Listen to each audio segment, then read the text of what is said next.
Salut, moi c'est Alex. Salut, moi c'est Benjamin. Et on va jouer au Comitabou. Alexandre, Oui, premier mot. oui, Des fois, on a dans un SI des données un peu partout. oui. Plein de sources dans tous les sens. On veut un peu mettre de l'ordre dans tout ça. Ouais. Donc on va tout organiser. Et il y a un concept qui permet d'organiser ces données pour qu'ensuite on puisse les explorer, les qualifier, en définir la qualité. Qui a Je te donne donné l'outil ETL.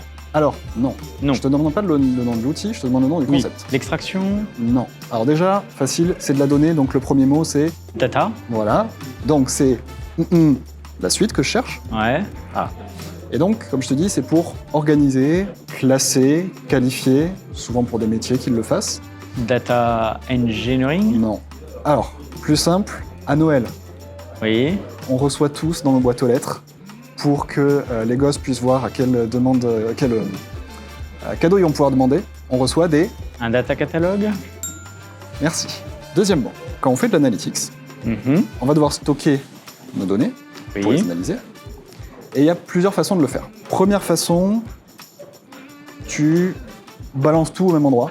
Tu récupères toutes tes sources, tu les mets dans un gros espace de stockage qui ont des technos spécifiques pour ça. Déjà, ce concept-là de Un stockage, data lake. ok. Ça c'est la première méthode. Deuxième méthode, déjà plus organisée comme, encore une fois, comme façon de stocker. Pour l'analytique spécifiquement, Un hypercube. non. Encore une fois, un concept d'analytique. Je vais mettre mes données et en faire... Un data warehouse. Merci.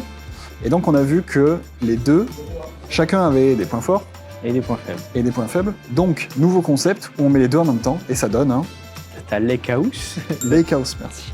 Un on va le lakehouse. compter, ouais. T'as Ah même la pas besoin vache. de data. Allez, on change. Là, on était sur des concepts. Maintenant, on va partir sur une solution. Une solution, d'accord. Donc déjà il faut un problème.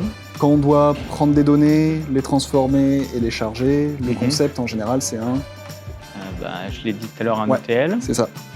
Et donc, t'as une autre façon de faire. Quand tu inverses un peu l'ordre de tout ça. Oui, on transforme à la fin un ELT. Merci. Donc, c'est ça qu'on cherche. Maintenant, on veut un outil. Un outil qui permet de le faire de façon cloudée, de le faire en local Oui. aussi, même si Je tout l'ai. l'avantage, c'est de l'avoir dans le cloud. T'as la première. DBT. Merci, DBT. On repart sur un concept en 4. Donc cette fois-ci, toujours, tout à l'heure, on parlait de data catalogue, on parlait de répertorier un peu ces données. Là, un peu de la même façon, on va repartir de nos sources qu'on organise, qu'on peut analyser, et souvent c'est le bordel. On a nos sources, on regarde à quoi ça ressemble, on se dit je vais devoir en faire de l'analyse, peu importe à quoi ça va être destiné. Et je vois qu'en fait on m'a envoyé de la merde. Et je veux corriger un peu tout ça. Donc je veux l'analyser et le corriger. De la data gouvernance. Non. C'est vraiment, si je vois que c'est nul ce que j'ai, c'est les parce que rejette. c'est de mauvaises. Des mauvaises données. Non. Non, c'est qu'est-ce qui est mauvais. Moi par exemple, j'ai très peu de défauts et beaucoup de... Qualité. De la data quality. Merci. D'accord. Bon, on va vous laisser parce que j'ai un train à attraper. Tu fermeras en sortant. Ouais, je vais le faire et puis surtout, je vais pas trop raconter au patron comment ça s'est passé. D'accord.